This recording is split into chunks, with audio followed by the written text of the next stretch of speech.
¿Qué tal? Buenas tardes. Bienvenidos a esta charla en línea organizada dentro de las actividades El Amparo en tu casa.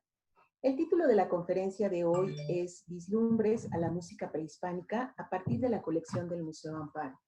Esta charla forma parte del ciclo La colección a detalle, cuyo objetivo es compartir los estudios realizados por especialistas a obras de la colección del museo. Hoy damos la bienvenida al doctor Gonzalo Sánchez. Él se encuentra en Oaxaca y lo recibimos con muchísimo gusto a través de esta oportunidad, de esta conexión. Gonzalo Sánchez, vamos a hacer una lectura de su semblanza. Gonzalo Sánchez es etnomusicólogo por la Facultad de Música de la UNAM, maestro en antropología por el CIESAS y doctor en historia del arte por la UNAM. Investigador en el Instituto de Investigaciones Estéticas, sede Oaxaca. Desarrolla una investigación sobre la cultura musical en el Valle de Oaxaca hacia finales del siglo XIX y primera mitad del siglo XX, a partir del estudio de archivos musicales y registros fotográficos. De forma paralela, lleva a cabo una investigación sobre las contribuciones del etnomusicólogo Samuel Martí a la historiografía de la música mexicana y al estudio de los instrumentos musicales prehispánicos. Gonzalo, muchas gracias por estar esta tarde con nosotros, por aceptar la invitación y por compartir con el público los estudios generados a partir de la investigación que realizaste a las piezas de nuestra colección de arte prehispánico, en particular a la colección de instrumentos musicales. Damos la bienvenida también a todos los que siguen esta transmisión en vivo. Comenzamos. Hola Silvia, ¿qué tal? Buenas tardes. Buenas tardes al público que nos acompaña. A ver, voy a compartir pantalla.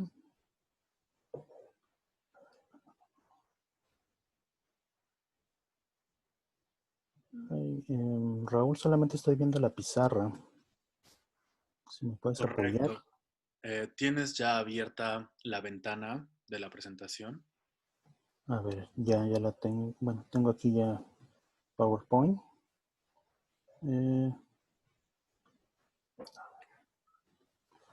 La abro toda, ¿verdad? Correcto. Ya está abierta toda. Ahora sí vamos a compartir pantalla.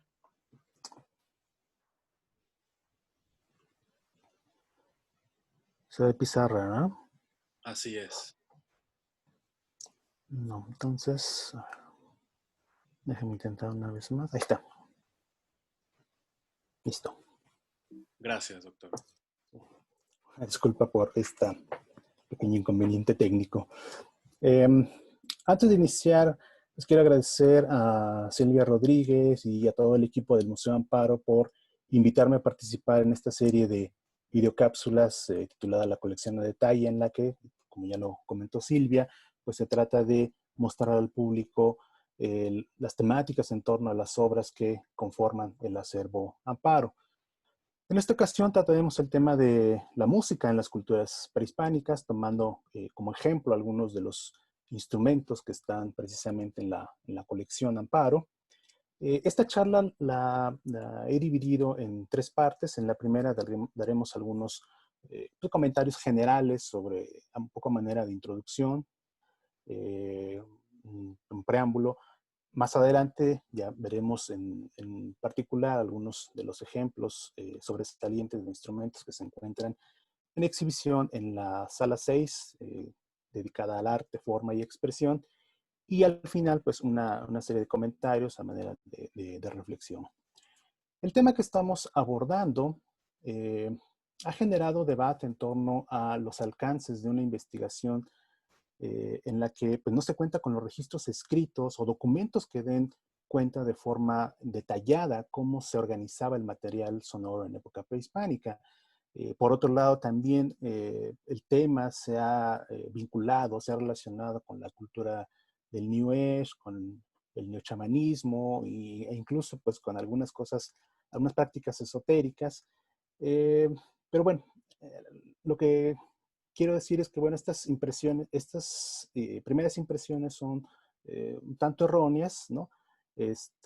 No es eso lo que abordamos aquí, Ciertamente la temática es compleja, pero al igual que en cualquier otra investigación, pues debemos de acatarnos al rigor científico para dar respuesta a nuestras inquietudes y para ello nos acercamos a un campo disciplinario llamado arqueomusicología, en donde se reúnen los conocimientos generados a partir de la arqueología y de la musicología. No son las únicas disciplinas que participan, pero bueno, son quizás las más sobresalientes, ¿no? Lo importante en este tipo de investigación es no tener todas las partes de este rompecabezas, sino más bien formular las preguntas que son pertinentes, ¿no?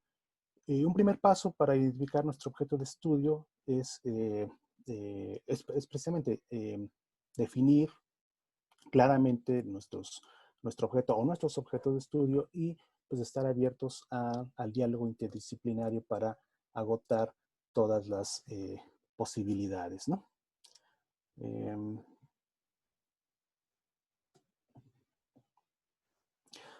Respecto a las fuentes que nosotros encontramos en esta disciplina, pues bueno, son bastante diversas. Principalmente vamos a tener a los objetos, los objetos materiales, es decir, las evidencias que se conservan. También vamos a tener algunas, dependiendo de los periodos con los que vayamos a abordar, también podemos tener información, por ejemplo, que para quienes trabajan en el periodo postclásico, pues tienen la ventaja de contar con los llamados, los códices, los manuscritos pictográficos, ¿no? Que pues nos dan una información más completa, o incluso con los textos del periodo de contacto, ¿no? Y bueno, de manera resumida, pues las fuentes pueden ser muy variadas, ¿no? Desde esculturas en cerámica, piedra, pintura mural, en fin. Estas fuentes son las que nos permiten tener una idea más amplia de la cultura musical. Vamos a entender a esta como el conjunto de hechos musicales que incluyen prácticas, objetos y representaciones de rasgos musicales y extramusicales. En el caso de la arqueomusicología, pues tenemos un acercamiento más puntual, más preciso a lo que el etnomusicólogo estadounidense Alan Merriam denominó como cultura material musical.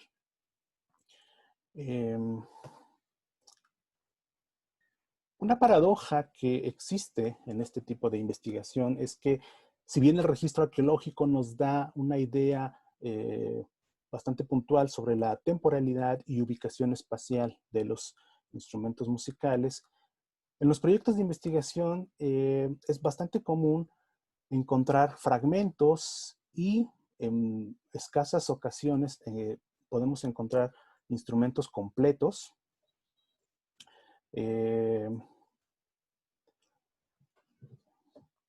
Y bueno, aquí la intención es ver de qué manera nosotros podemos tener un acercamiento al material sonoro a partir de estas evidencias. Y una alternativa en estos casos es recurrir a otro tipo de fuentes para que de manera indirecta podamos acercarnos a la cultura musical, ¿no?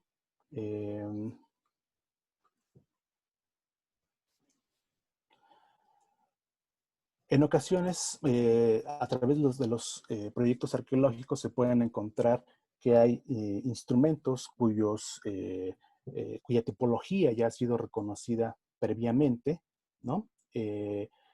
O en ocasiones también existe la posibilidad de que se pueden reconstruir algunos de manera experimental, se pueden hacer modelos para tener un acercamiento más, pues lo más cercano a los sonidos que producían estos instrumentos, ¿no? Aquí brevemente hago un paréntesis para comentar que la disciplina encargada del estudio y clasificación de los instrumentos musicales es la organología, ¿no? Esto que les comentaba sobre, bueno, que a veces se encuentran instrumentos fragmentados, pocas veces se encuentran instrumentos completos, no es un caso exclusivo de de Mesoamérica. En muchas otras partes del mundo sucede algo similar y en estos casos se recurre, por ejemplo, a las colecciones en donde sí encontramos instrumentos completos o casi completos, los cuales nos permiten complementar la información que nos da la arqueomusicología, ¿no? A lo largo de los años, pues, se han hecho intentos por definir metodologías para aproximarse a el fenómeno de la música en las culturas antiguas, y, bueno, en el caso de las mesoamericanas. Eh, pues bueno, aquí no se tratan o no son recetas de cocina, sino más bien pues la metodología va a depender de nuestro objeto de estudio, como ya lo comentaba. Habrá ocasiones en donde podemos hacer una colaboración más cercana, por ejemplo, con historiadores o filólogos, y hay ocasiones en que si nuestro tema de estudio es de una profundidad histórica pues mucho más amplia, pues bueno, ahí el tipo de fuentes pues serían otras, ¿no? Otro, dentro de esta parte introductoria que quiero comentar, es que sí tenemos que tener muy presente que no hay culturas musicales superiores e inferiores, ¿no? Aquí la etnomusicología nos ha abierto la perspectiva para entender que la complejidad de una cultura no radica en la materialidad o en lo monumental, ni en la existencia o no de una escritura. Eh, y por ende el desarrollo de la tecnología no debe ser un parámetro para entender la complejidad cultural. En este caso, el reto pues, es romper con este esquema, con esta idea evolucionista y tener muy claro que no hay músicas, no hay mejores músicas, sino más bien que son diferentes y que estas debemos entenderlas y analizarlas a partir de su contexto histórico-cultural, ¿no? Bueno, hasta aquí termino con esta primera parte que funciona como preámbulo.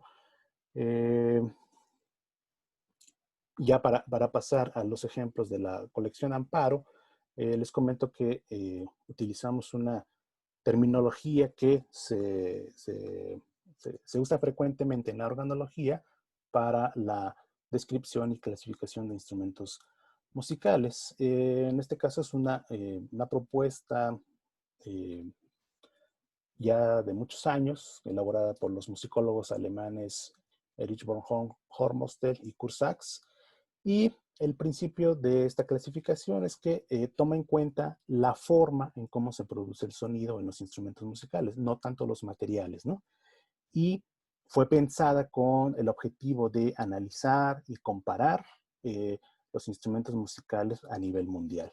Es así que tenemos estas 4 principales familias que estamos viendo en la pantalla de idiófonos, membranófonos, cordófonos y aerófonos. Ustedes dirán, bueno, la terminología no es precisamente la más poética, pero para fines de estudio, pues sí son bastante prácticas y funcionales, ¿no?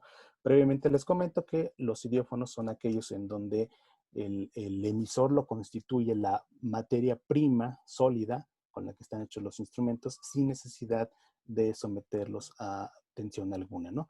Y en esta familia pues hay sonajas, maracas, marimbas, entre otros, ¿no? Los membranófonos, pues bueno, son aquellos en donde el sonido se genera a partir de una membrana sometida a tensión y incluye pues a todos los tipos de tambores. En los cordófonos, pues es una cuerda tensa a partir de la cual se produce el sonido, ya sea por percusión, por frotación o por punteo, ¿no? Y en los aerófonos, pues el elemento emisor pues es el aire, ya sea que esté condicionado o no en un cuerpo o en una cámara de resonancia. Aquí debo comentar que en Mesoamérica no hay evidencias del uso de instrumentos cordófonos. Se ha sugerido por ahí que el arco de cacería pudo funcionar como instrumento musical, pero pues hasta el momento queda solamente como a manera de hipótesis, ¿no? Algo que distingue a Mesoamérica son el variado corpus de instrumentos aerófonos, y pues pensamos que esto se debe a que en la cosmovisión de estos pueblos el viento está presente en los mitos que dan cuenta del origen de la humanidad, y es el aire también, el viento es el vehículo por excelencia para hacer música. O sea, por esta razón, pues bueno, no debe sorprendernos que exista una amplia diversidad de instrumentos aerófonos, no solo en Mesoamérica, sino podemos decir lo que es a nivel del continente americano.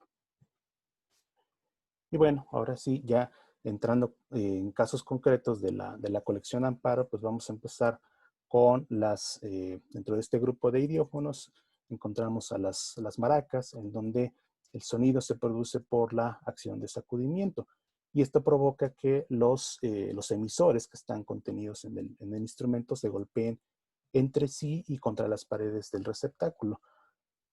Posiblemente las maracas son de los instrumentos más antiguos en la historia musical de Mesoamérica. Vamos a escuchar este ejemplo de esta maraca de estilo mayoide del periodo clásico.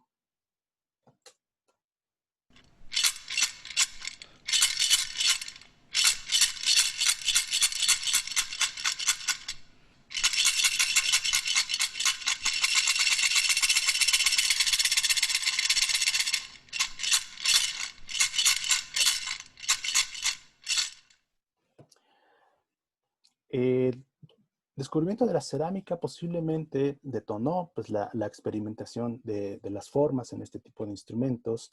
Eh, Muchos de ellos están acompañados de efigies femeninas, y esto, bueno, se ha planteado de manera hipotética que tiene una relación con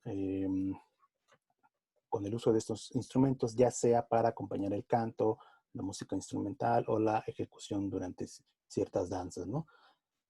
También se ha sugerido que estos instrumentos se utilizaron en ritos domésticos para propiciar la buena salud, sobre todo de los niños. En el periodo postclásico, perdón,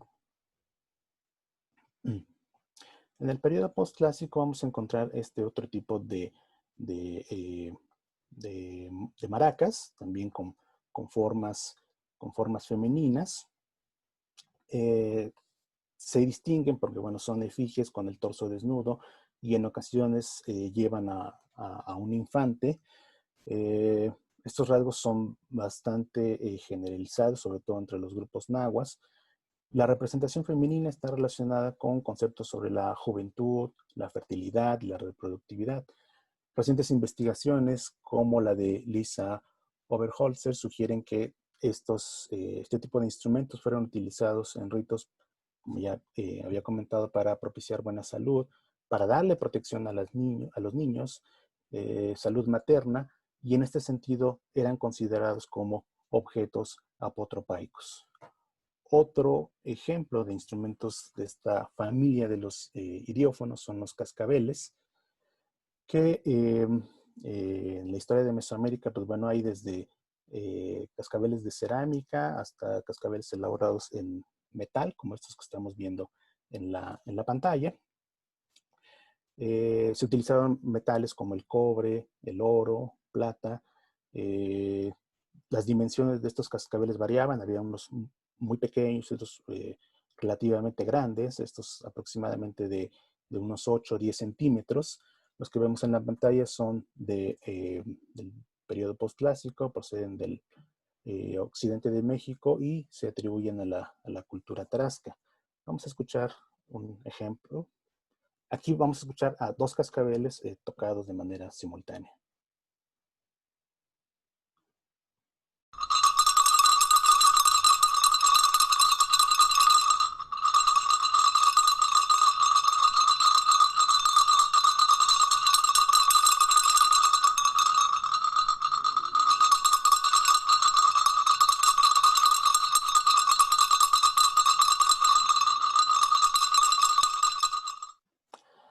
A partir de la imaginería del postclásico, sobre todo de los códices, pues podemos tener una idea un poco más precisa sobre las aplicaciones de estos cascabeles, principalmente en los atavíos de la élite.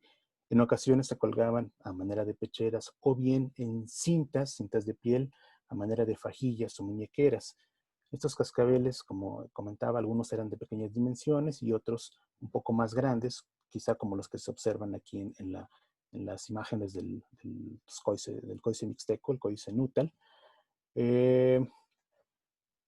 Una de estas imágenes es interesante porque en esta lámina del códice Nutal se observa al famoso gobernante mixteco, Ocho Venado, Garra de Jaguar, ofrendando un cascabel posiblemente de oro al dios solar, ¿no?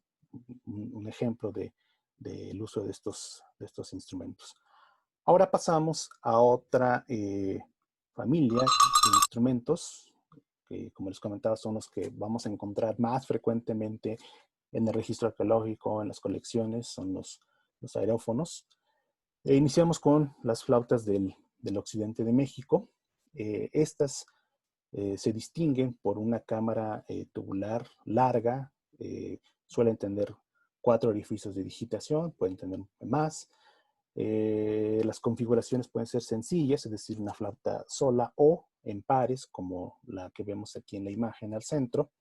Y en ambos casos notamos como rasgo característico un timbre pastoso que, bueno, de manera experimental el ejecutante puede aprovechar para lograr pasajes más expresivos, ¿no? La escultura estilo San Juanito que vemos en la imagen, pues muestra a un músico tocando una flauta posiblemente muy similar a las que están en exhibición en la sala. Tanto estas flautas como la escultura pues se atribuyen a las esculturas de tumbas de Tiro que están fechadas más o menos entre 300 años antes de Cristo hasta 600. Vamos a escuchar el ejemplo de una flauta, esta flauta sencilla.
Aquí escuchamos, es la misma flauta, solo que tocado de diferentes maneras. La primera con las frecuencias fundamentales y esta segunda sección que escuchamos más aguda es soplando con mayor intensidad para sacar obtener los sonidos armónicos. Ahora vamos a escuchar este ejemplo de flautas dobles. Vamos a escuchar aquí 2 flautas, de tal manera que vamos a escuchar los 4 tubos operando de manera simultánea.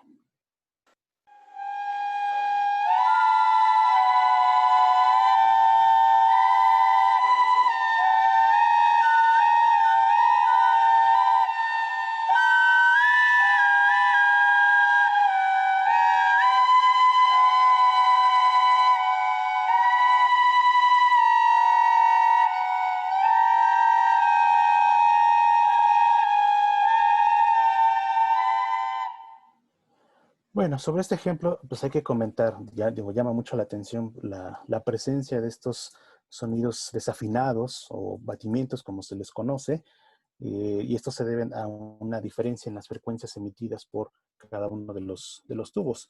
Eh, fenómeno podría parecer como un error de construcción en este tipo de instrumentos, sin embargo, es un elemento que aparece de manera recurrente en ellos, lo cual sugiere que pues, los creadores de estos instrumentos estaban buscando precisamente ese timbre tan particular.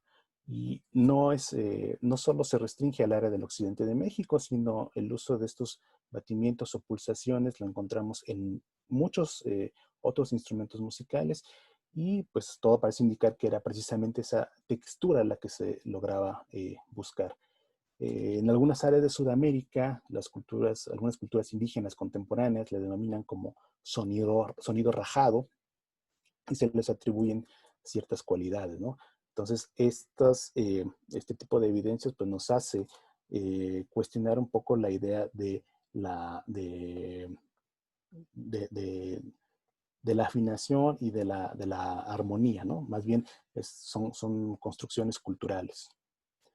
Pasamos a otro ejemplo también bastante singular. Son estas flautas de émbolo que están, como ustedes notan en la imagen, pues está conformada por un tubo largo en cuyo interior hay un balín de cerámica que se desplaza libremente a lo largo del tubo. Y para la ejecución de estos instrumentos se requiere inclinar la cabeza hacia adelante y hacia atrás. O sea, si yo quiero tocar la flauta, forzosamente tengo que hacer este tipo de movimientos. Lo cual nos hace pensar que, bueno, posiblemente se utilizaban en algunas danzas. Este movimiento de inclinar y levantar la cabeza permite el libre desplazamiento del balín a lo largo del tubo, lo cual disminuye o aumenta el tamaño de la cámara interna, creando sonidos microtonales que imitan el gorjeo de ciertas aves. Estos aerófonos, bueno, son característicos del área de centro-sur de Veracruz durante el periodo clásico y, bueno, el detalle acústico tan particular nos hace pensar de que era gente especializada, que no solamente tenía conocimientos de cerámica, sino también de la acústica para lograr crear estos instrumentos. Vamos a escucharlo.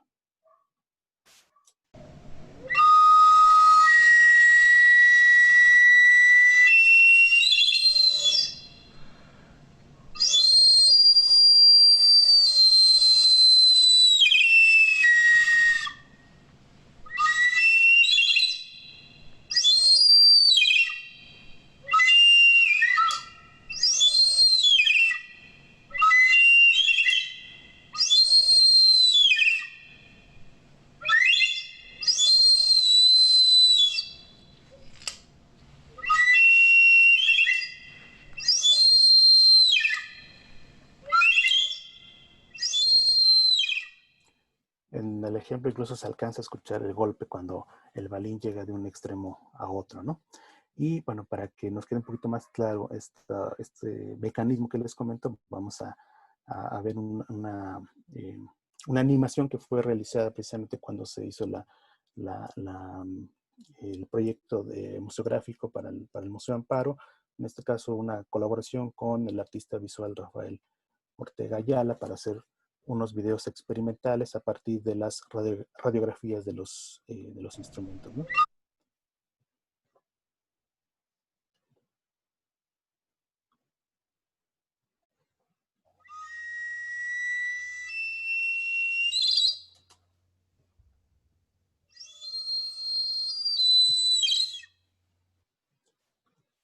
En cuanto a las imágenes que vemos en estas flautas de émbolo, pues parece que hay un patrón, una serie de rasgos comunes que incluyen pues, la figura de un personaje antroposomorfo. En algunos casos es una mujer vestida con un enredo, un tocado de un reptil, ¿no? Son como los elementos bastante frecuentes y, bueno, estos rasgos nos hacen pensar en que lo que está representado en el instrumento podría ser la transformación de este individuo en su alter ego, ¿no? En ocasiones esas flautas son sencillas, como las que vimos en el ejemplo anterior, pero también las hay de 2 tubos, de 3 e incluso hasta de 4, ¿no? Como las que notamos en estas imágenes. Vamos a otro caso también muy singular.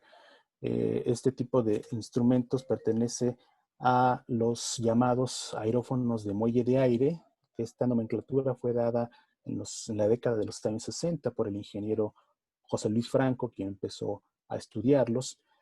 La particularidad de estos instrumentos radica en el complejo mecanismo acústico que, pues, dependiendo de la variante, puede generar texturas tímbricas diversas. Este mecanismo no es observable a simple vista, sino si es necesario, pues, hacer tomar una radiografía para ver el interior. Y, bueno, muy general les comento que el sonido se origina cuando el aire proveniente de la boca del ejecutante ingresa por el canal tubular y se dirige a una cámara principal. Y dado que esta permanece cerrada, el aire no tiene otra salida más que el resonador globular que está justo enfrente, que es esta cámara, que actúa como una especie de resorte de masa de aire. Este se contrapone con el aire entrante, creando una dinámica compleja de reflexiones, refracciones y sonidos acompañados de ruido o turbulencia. Eh, o sea, por eso la denominación de muelle de aire, porque es como si estuviéramos accionando un muelle, ¿no? Posteriormente, ya que las ondas salen de este resonador, pasan por una cámara tubular en donde hay un orificio o puede haber dos orificios de digitación que permiten cambiar la altura de sonido. El timbre nasal que vamos a percibir en estos instrumentos ha dado pie a que se les denomine como clarinetes mayas, aunque no se utiliza ninguna lengüeta, ¿no? Por los ejemplos que se han encontrado en el registro arqueológico, pues parece indicar que se encuentran en espacios domésticos de la élite. No llegan a ser tan comunes como otros instrumentos, como los silbatos en general, y su manufactura también nos habla de un conocimiento especializado. Vamos a escuchar este ejemplo.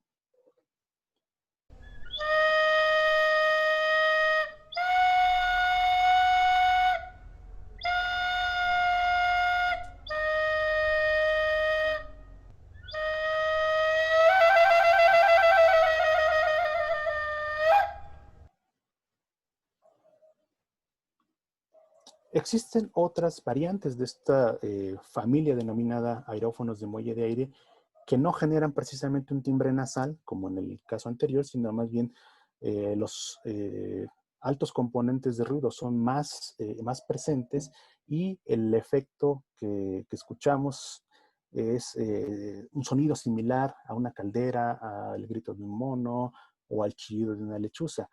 A pesar de que de la vista exterior vemos que son bastante diferentes, en cuanto al mecanismo interno son bastante similares. Aquí, bueno, un par de ejemplos para que vean.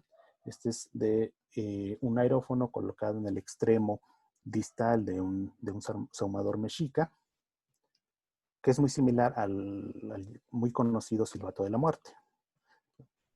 Perdón. Ahí está.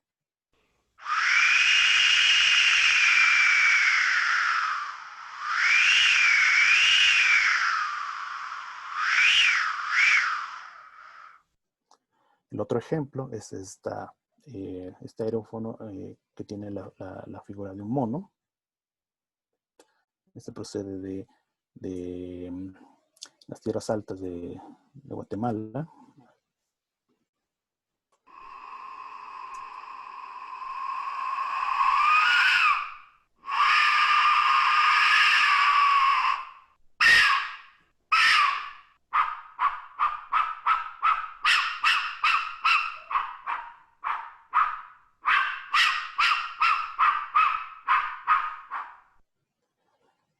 Y aquí en estas imágenes pues podemos ver esto que les comentaba, ¿no? El mecanismo interno que a simple vista, bueno, sí pareciera darnos esta impresión que son diferentes, pero son bastante similares, ¿no? Los efectos, bueno, ya los pudimos percibir, no me detengo en esto, solamente para que tengan una idea que, bueno, en términos organológicos corresponden como a una misma familia, ¿no?, de instrumentos. Otro caso también muy llamativo son las llamadas vasijas silbadoras, botellas silbato, botellas silbadoras, como también se les conoce, que en mi opinión pues son resultado de una larga experimentación de la acústica y de la plástica, Son eh, dos imágenes que están unidas y que incluyen un silbato que está oculto y que este silbato se pone en funcionamiento a través de un impulso hidráulico, es decir, al momento de verter agua e inclinar la vasija, se acciona, se mueve la masa de aire interna contenida y se genera el sonido.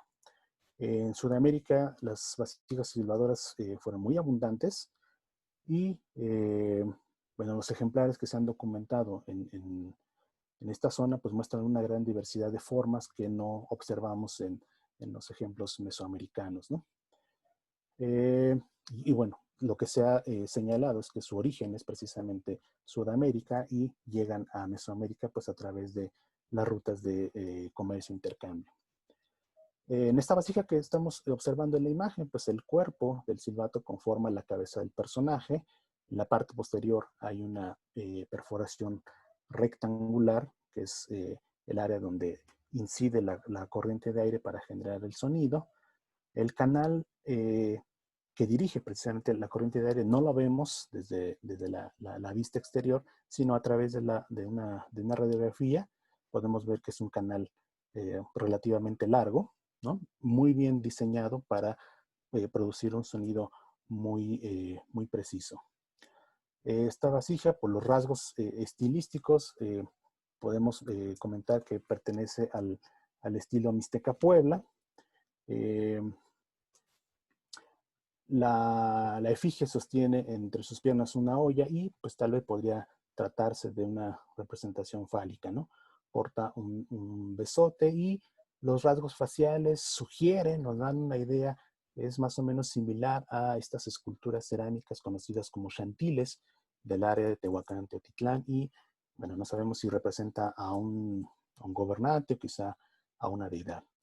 Pero vamos a escuchar el sonido.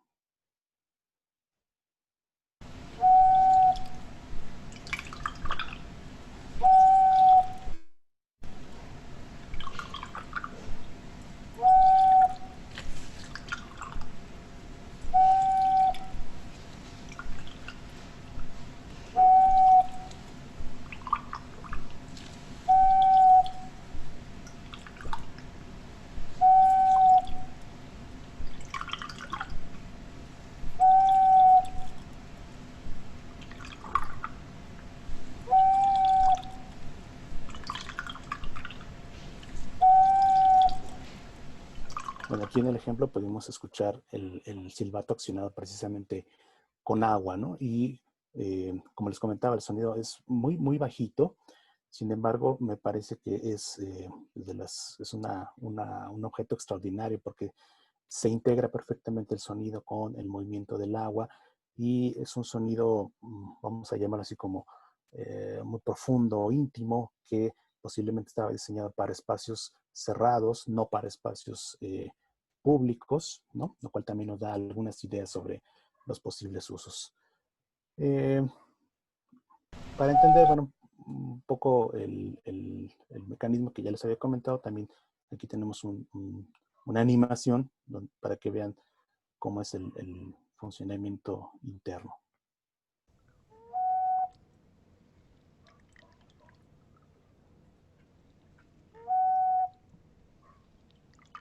Yo creo que con esto ya nos queda un poquito más clara, ¿no? La idea de cómo funcionan estas vasijas.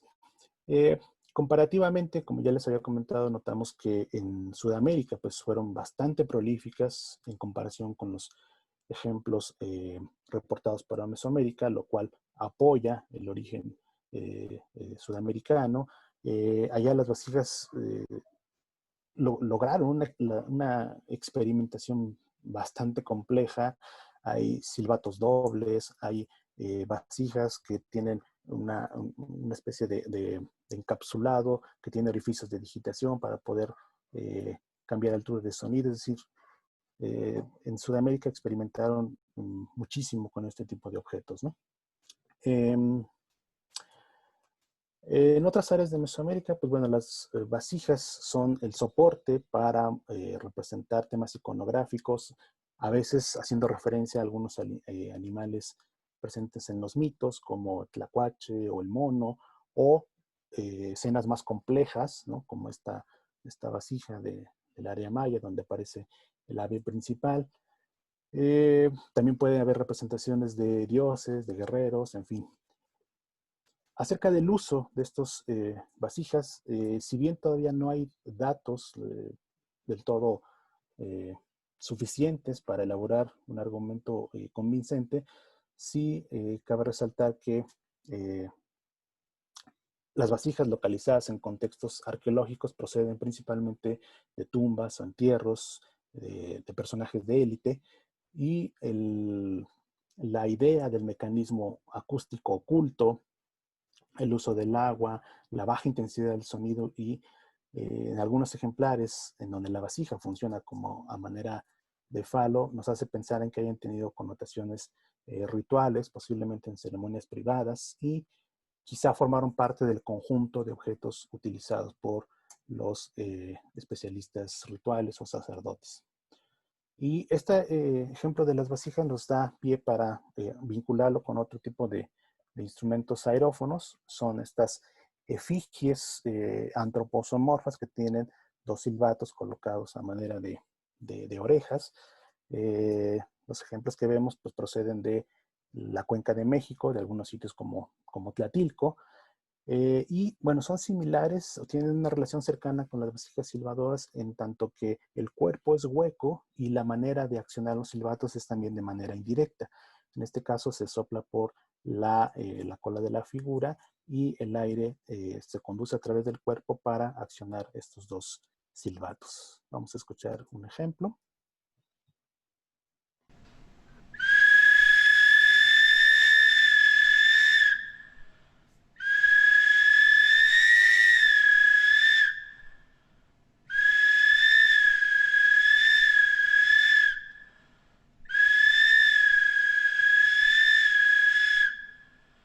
Estos sonidos ya nos recuerdan también a este fenómeno que ya habíamos visto con las flautas del occidente, los batimientos. Bueno, ya en términos de interpretación de lo que está plasmado en estos silbatos, pues la combinación de rasgos animales y humanos nos hace pensar en la representación de un felino, posiblemente un jaguar, ¿no? Hay unas figuras donde es más clara esta representación iconográfica, en sitios como Las Bocas en Puebla o en el Valle de Oaxaca, en el sitio de Terras Largas, se encontraron este tipo de silbatos similares, ¿no? Pero aquí es mucho más clara la representación del felino, ¿no? Y esto nos hace pensar que lo que se está representando en estos silbatos es un jaguar, un hombre jaguar o un nahual. Debemos tener en cuenta que en la cosmovisión mesoamericana, pues el nahualismo se refiere a la capacidad de algunos individuos de trascender su forma humana y transformarse en un animal poderoso como el jaguar o en alguna fuerza natural como el rayo. El jaguar, como algunos de ustedes sabrán, pues se asocia principalmente con los gobernantes, con el oficio del poder político, pero también se ha relacionado con la fertilidad y con la potencia sexual. Es posible que estos silbatos dobles, con estas efigies, hayan sido utilizadas en ritos o en ceremonias en donde el efecto psicoacústico de los batimientos habría sido un estimulante junto con la ingesta de sustancias alucinógenas para propiciar estados alternativos de conciencia. Hay que tomar en cuenta que estos instrumentos aparecen en el registro arqueológico en la etapa de las aldeas, en donde los líderes proclamaban tener un vínculo con el ámbito sobrenatural para justificar su poder político y religioso, una temática que vemos muy frecuentemente, por ejemplo, en el arte olmeca. Pasamos a otro caso también muy singular. Durante el posclásico fueron comunes en varias áreas de Mesoamérica, pero sobre todo en el altiplano central, estas flautas de cámara tubular o cónico tubular con 4 orificios de digitación, con un aeroducto, un canal para dirigir el aire alargado, y una decoración en el extremo distal que puede puede ser una flor, puede ser la cabeza de un personaje, etc. Por estos rasgos es que le atribuimos el estilo, una flauta tipo nahua, ¿no? Vamos a escuchar este ejemplo que está en la colección Amparo.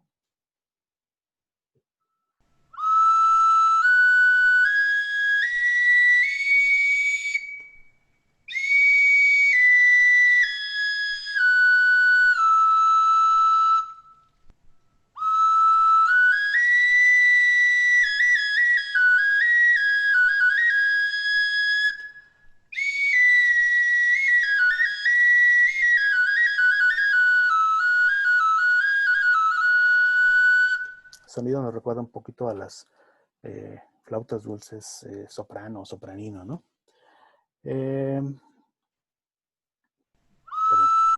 En museos y colecciones es frecuente encontrar este tipo de flautas tubulares, y un elemento que hace aún más interesante este caso es que este mismo tipo de instrumentos los vemos en algunas fuentes documentales como en los códices, o bien hay descripciones de estos instrumentos. Por ejemplo, un caso muy significativo, en el Códice Florentino aparecen representadas estas flautas en diversos contextos, ¿no? Uno de ellos tiene ocasión en la fiesta de Toshkar, que correspondía al quinto mes, en el cual se llevaba a cabo la fiesta en honor al dios Tezcatlipoca, que finalizaba con el sacrificio de un joven que había personificado durante todo un año al dios y que era entrenado precisamente en este año en la ejecución de estas flautas. El día del sacrificio, el joven ascendía por las escaleras del templo y en cada escalón rompía una de las flautas que había utilizado a lo largo del año. En su estudio sobre Tezcatlipoca, el investigador Guillaume Olivier argumenta que, con base en fuentes como el Códice Florentino, para los nahuas del altiplano central existía una relación muy cercana entre el gobernante y Tezcatlipoca. Durante los discursos de entronización se enfatizaba por medio de metáforas la figura del rey como si este fuese la flauta del dios. Bueno, en este sentido, la flauta no solo es un instrumento musical, sino también es un vehículo por el que la deidad misma se manifiesta cuando el soberano, el gobernante, la ejecuta, ¿no? De esta manera, a través de la flauta, el rey recibía los mandatos del señor espejo humeante que debía transmitir a los hombres. Bueno, para finalizar con este ejemplo de flautas, también debemos comentar que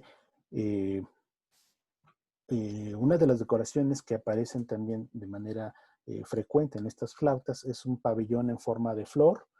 Y bueno, la flor, como algunos de ustedes sabrán, pues la cosmovisión mesoamericana hace referencia al paraíso, al lugar mítico en donde abundan las fragancias de flores, los cantos de aves, danza y música que embelezan los sentidos. Este paraíso es una esfera asociada al dios de la lluvia, la fertilidad y la abundancia, pero también a la muerte. Pues finalizamos en este recorrido con esta revisión algunos de los instrumentos de la colección Amparo.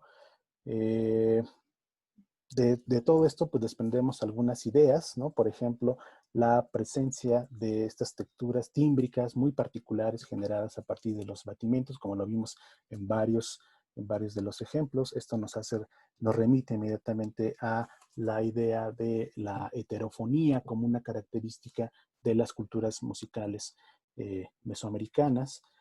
Es decir, en donde concurren diferentes voces, en donde la afinación, no se buscaba precisamente una afinación tal como la concebimos en la cultura musical europea, sino más bien lo que se estaba buscando era esta coloratura en cuanto a timbres, ¿no? Bueno, en relación con este tema, es muy interesante algo que nosotros podríamos llamar como la desafinación de estos instrumentos. Hay una descripción de Torquemada, quien comenta sobre un ensamble hace referencia a una perfecta armonía entre el tambor, el huehue, como lo conocemos, y el teponaztli, que estos entran en perfecta armonía con el canto y con las danzas ofrecidas en honor a los grandes señores. Pero al momento de referirse a la incorporación de los instrumentos aerófonos, cito, a tiempo tañen sus trompetas y unas flautillas no muy entonadas. Fin de la cita. Este comentario pues, se puede entender al momento de analizar la gama de frecuencias que producen estos instrumentos, lo que nos lleva a concluir que, pues bueno, no fueron pensados para estar afinados precisamente con el sistema europeo, ¿no? Sino más bien que a los mesoamericanos lo que les interesaba era generar una gama de sonidos no afinados exactamente, pero sí que mantuvieran una relación constante en diferentes tesituras, ¿no? Es decir, no hay una correspondencia en cuanto a los tonos, pero sí hay una correspondencia en términos de frecuencia. Eso es lo que sí notamos, no solo en los ejemplos de las flautas mexicas, sino en otros instrumentos en donde se trata de conservar una misma distancia en términos de frecuencia. O sea, creo que con esto podemos entender esa descripción que hace Torquemada en cuanto a que al momento de integrarse las flautas, estas suenan destempladas, ¿no? O desafinadas. Y bueno, en relación con los usos de la música, pues bueno, fueron muy diversos, ¿no? Que siempre, sí, muy vinculado al ámbito religioso, ¿no? Pero pues desde ahí hasta los usos en la guerra, aplicaciones terapéuticas, en fin. En algunos ejemplos podemos tener una idea un poco más puntual, por ejemplo, con los silbatos en el área maya que aparecen en grandes cantidades. Ahí posiblemente la idea es transmitir a través de estos objetos, bueno, no solo los sonidos, sino también ideas sobre género, sobre estatus social, sobre el poder político. También hemos visto que algunos instrumentos, como las flautas de los nahuas, se convertían en manifestaciones de las deidades durante el performance, en un ritual o ceremonia. Y bueno, estas son solo algunas de las ideas que no son para nada concluyentes, sino que más bien nos pueden marcar la pauta para una investigación pues, que aún está en proceso, pero que son ideas que podemos inferir a partir de la revisión de los instrumentos musicales. Y pues no me resta más que extenderles la invitación para que realicen el recorrido virtual por la sala 6, donde podrán ver con mayor detenimiento lo que aquí hemos presentado. Y pues, cuando pase la pandemia, pues qué mejor que ir físicamente al museo. Gracias por su atención. Muchas gracias, doctor. Tenemos algunas preguntas que llegaron por Facebook. No sé si nos las pudiera contestar. La primera es de Angélica Gómez Barrientos y nos pregunta, ¿qué tan probable es que se haya utilizado un sistema pentáfono?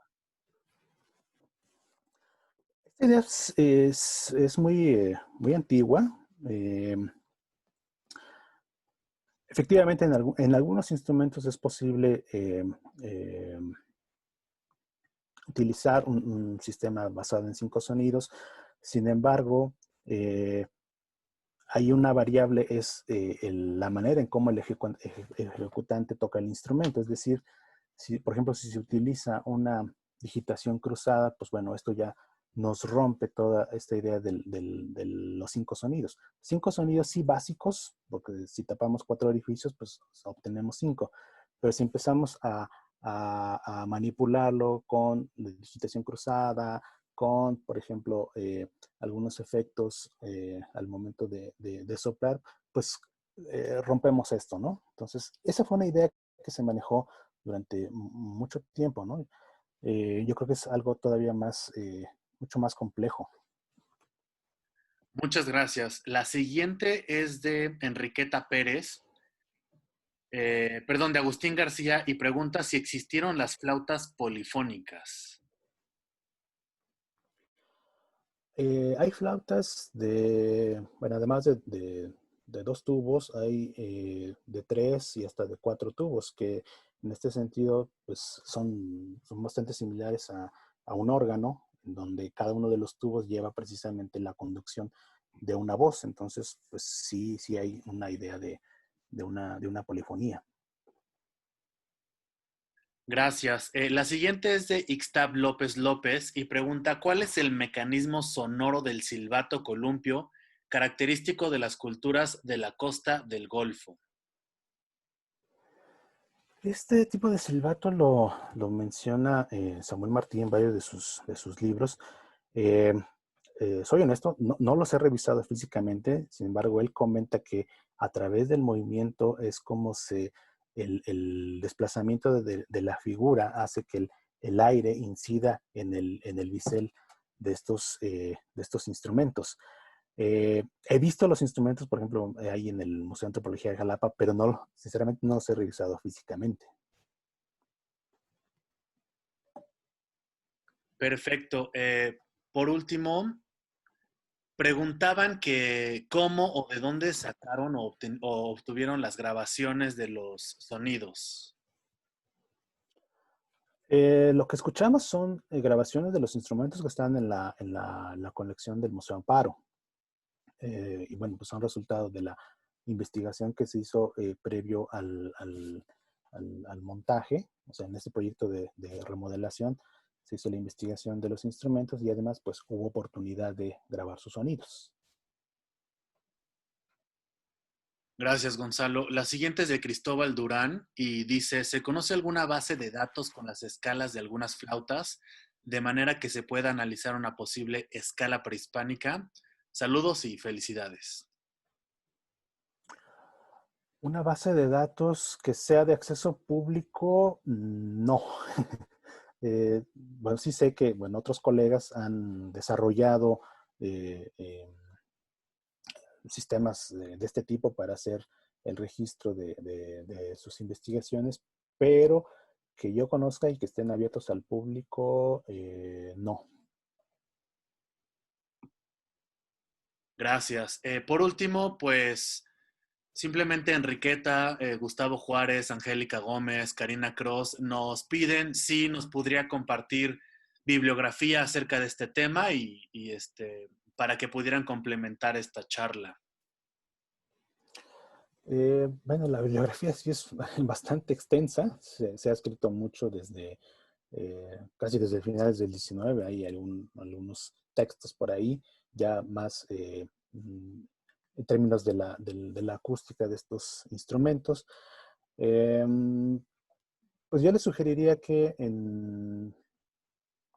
bueno, algo muy básico, tal vez en el Atlas Cultural de Guillermo Contreras, los libros de Samuel Martí, algunos de ellos están disponibles en internet.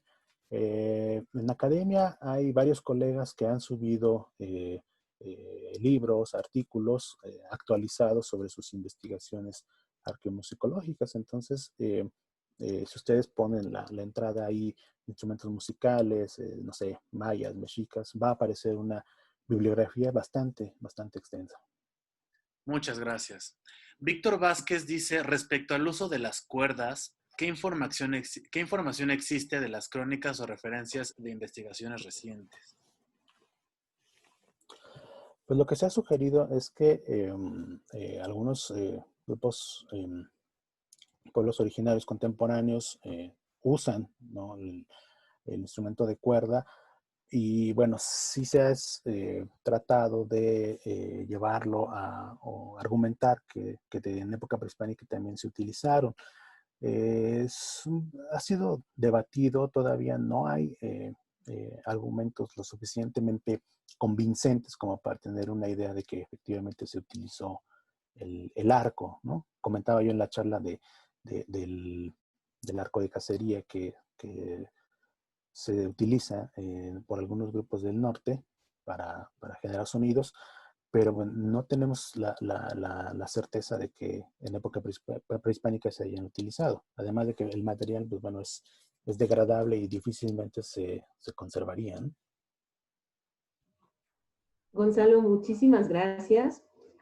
Ha sido una charla muy interesante. Yo quisiera solamente recordarles a todas las personas que nos escuchan que todos los estudios que tú realizaste a los diferentes instrumentos de la colección del Museo Amparo se encuentran disponibles para consulta en nuestra página web www.museoamparo.com, así como el video con las animaciones que se hicieron, tanto al tomar las radiografías como al animar los instrumentos para ver justamente cómo se producen los diferentes sonidos.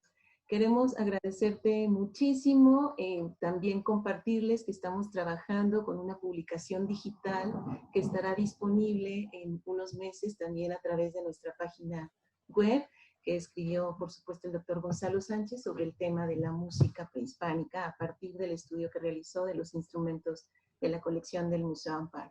Gonzalo, pues muchísimas gracias nuevamente, muchísimas gracias a todas las personas que siguieron esta transmisión. Esperamos verte en el Museo Amparo tan pronto concluya esta pausa que hemos hecho, pero te mandamos muchos saludos hasta Oaxaca y muchos saludos también a todos los que se conectaron, no solo de Puebla, sino hay gente que te está viendo desde Argentina y desde otras ciudades que mandan saludos a través de Facebook.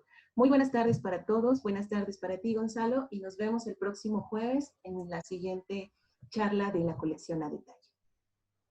Muchas gracias, Silvia, y saludos a todos.